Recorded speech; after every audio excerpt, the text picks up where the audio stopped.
rolar! Gente, sejam todos bem-vindos. Para você que está chegando agora, que não está inscrito no canal ainda, por favor, se inscreva, dê o joinha, toque o sininho, para que a gente possa continuar criando conteúdos. E para você que já é inscrito, muito obrigado. Hoje nós vamos falar sobre a importância da educação sexual. E para isso eu tenho aqui no estúdio a doutora Tétice Brandão, ginecologista.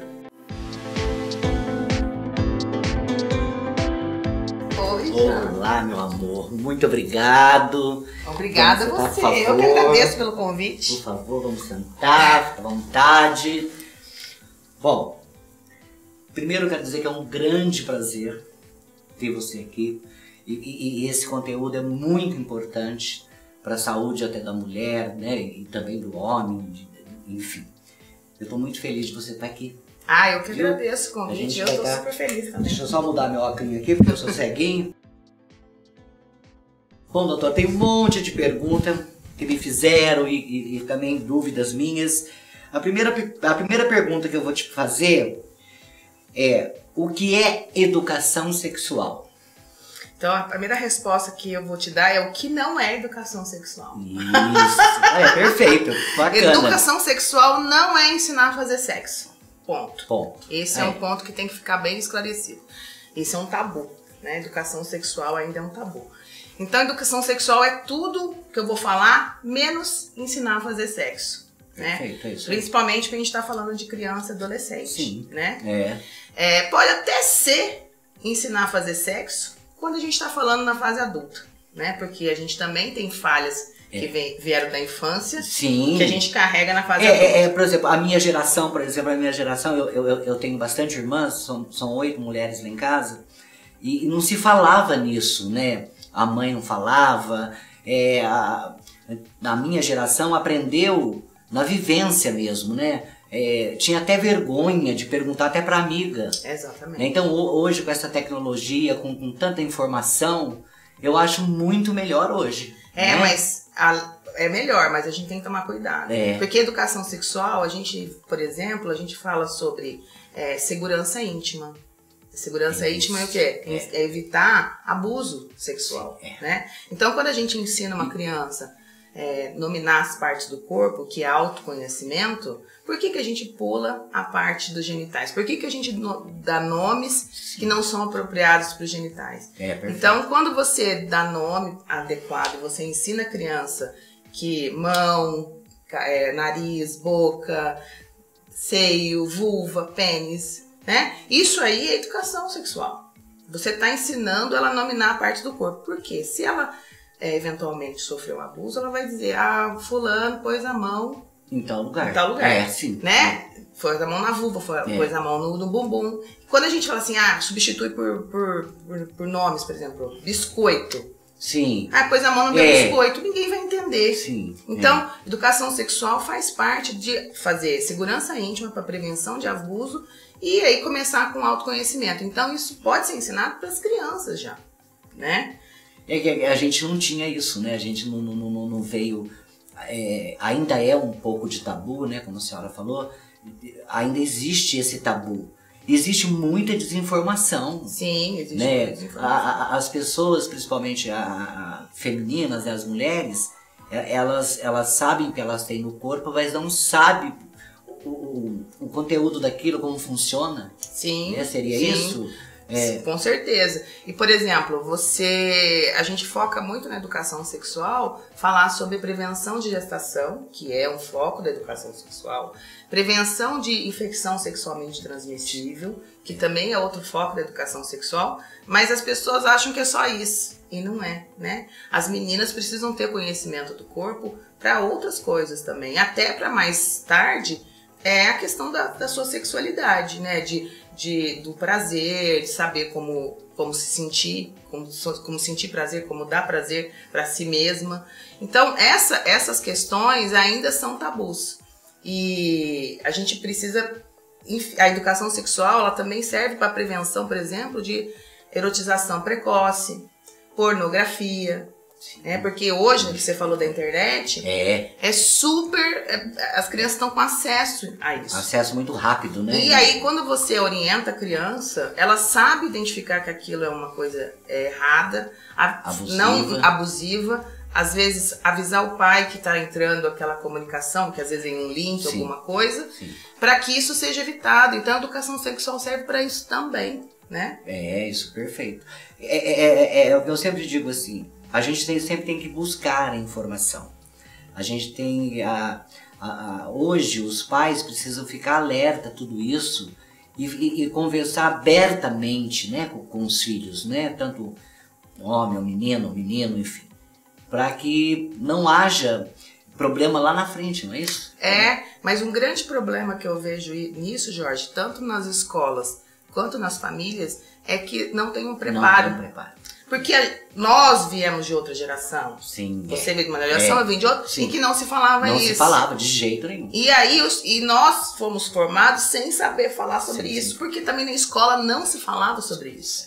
Então a gente precisa ter uma mudança gradual.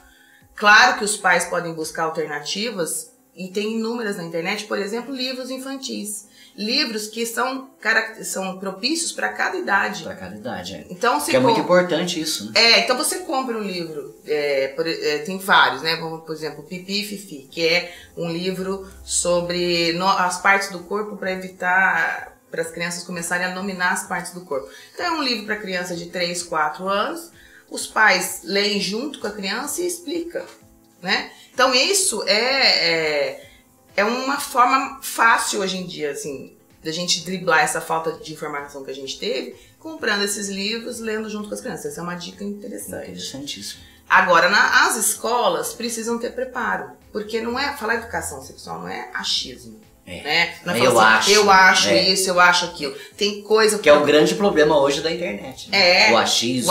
Exatamente. Então, assim, os fake news, né? As bobagens.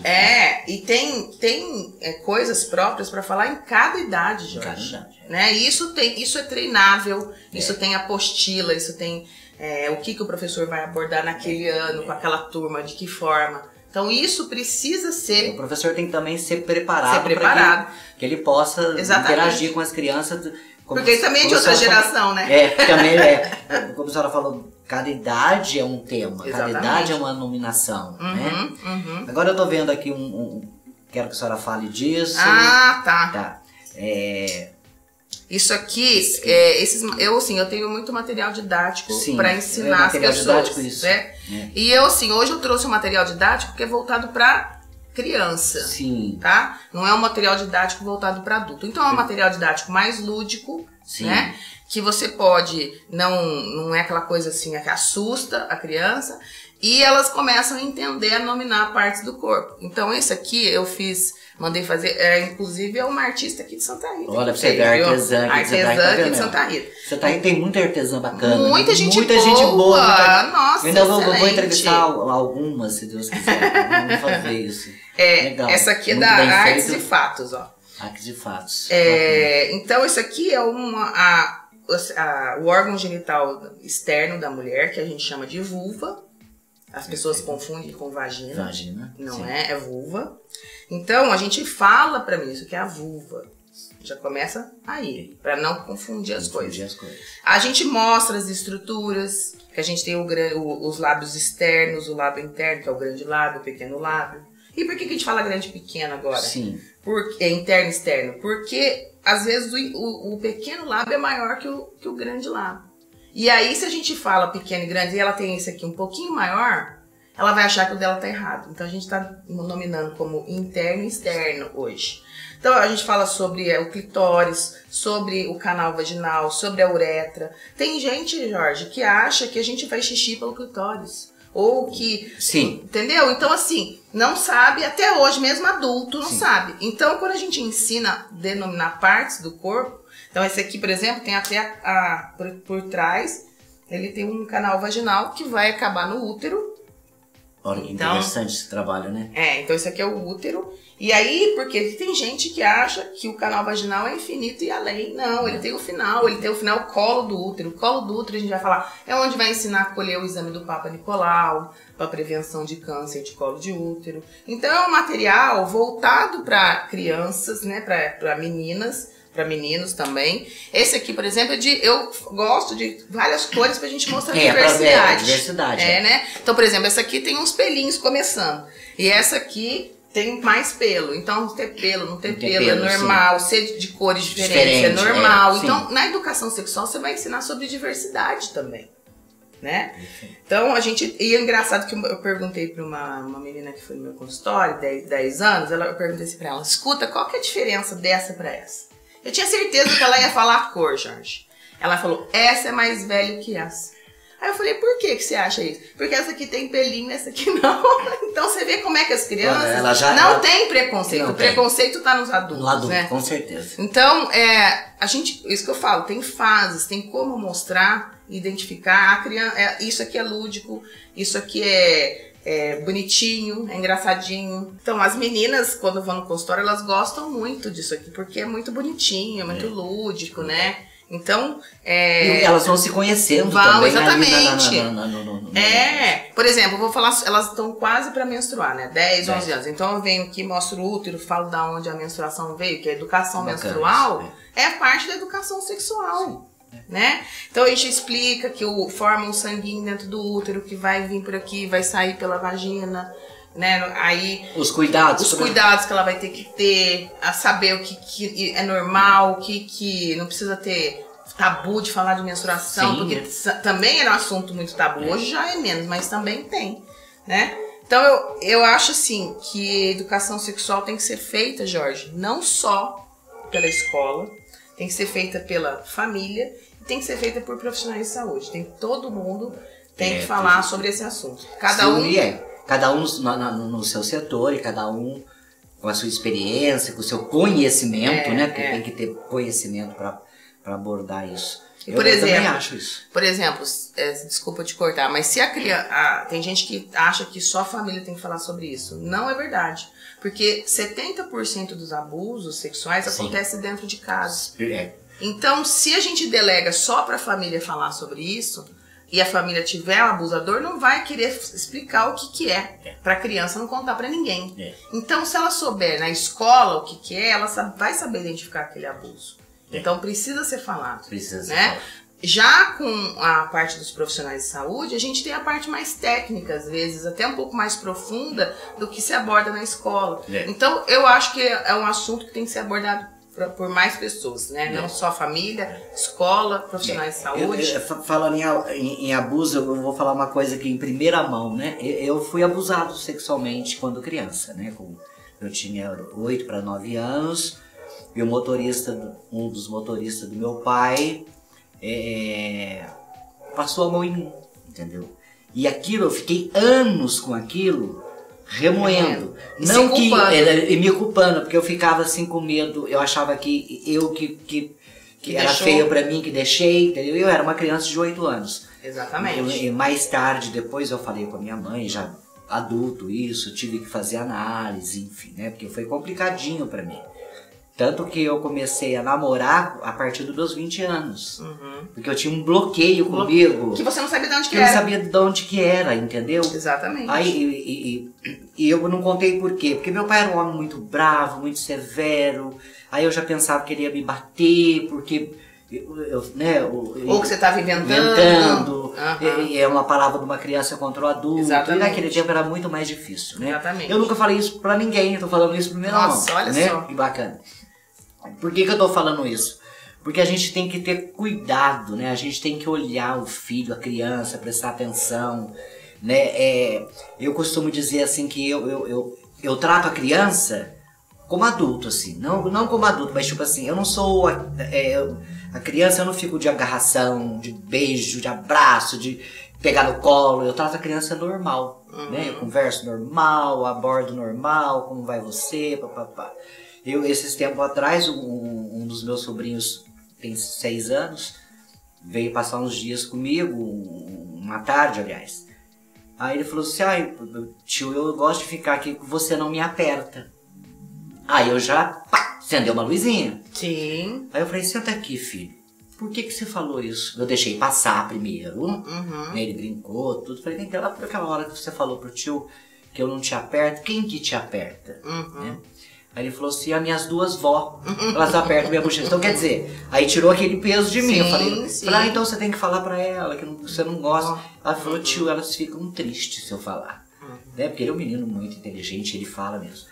Então, assim, é muito importante, né, que tenha essa comunicação, essa abertura e essa visão, e os pais, principalmente, prestar atenção, né, na criança, né? Sim. Porque muda o comportamento. Eu me lembro que eu não podia ver o motorista.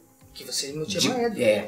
Primeiro que eu tinha medo dele, e quando era a vez dele buscar eu na escola, eu sempre fazia com que a minha irmã viesse ou um amigo meu viesse no carro. Porque a criança sente que aquilo é errado, gente. Ela sente. Tem um livro que chama O Toque do Bem e o Toque do Mal, que é muito interessante para ensinar a criança sobre isso. Por que é o toque que não é abusivo? Existe o carinho e existe o toque que é abusivo. Então, como você tá lá, você nominou as partes do corpo.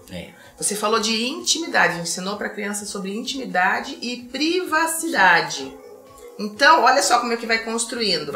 Nominou, ensinou sobre privacidade, intimidade, aí você vai falar assim. Então, a criança vai falar assim, olha, o fulano pôs a mão no meu seio, no mamar, e a mamãe já falou que isso é íntimo meu, que ninguém pode pôr a mão.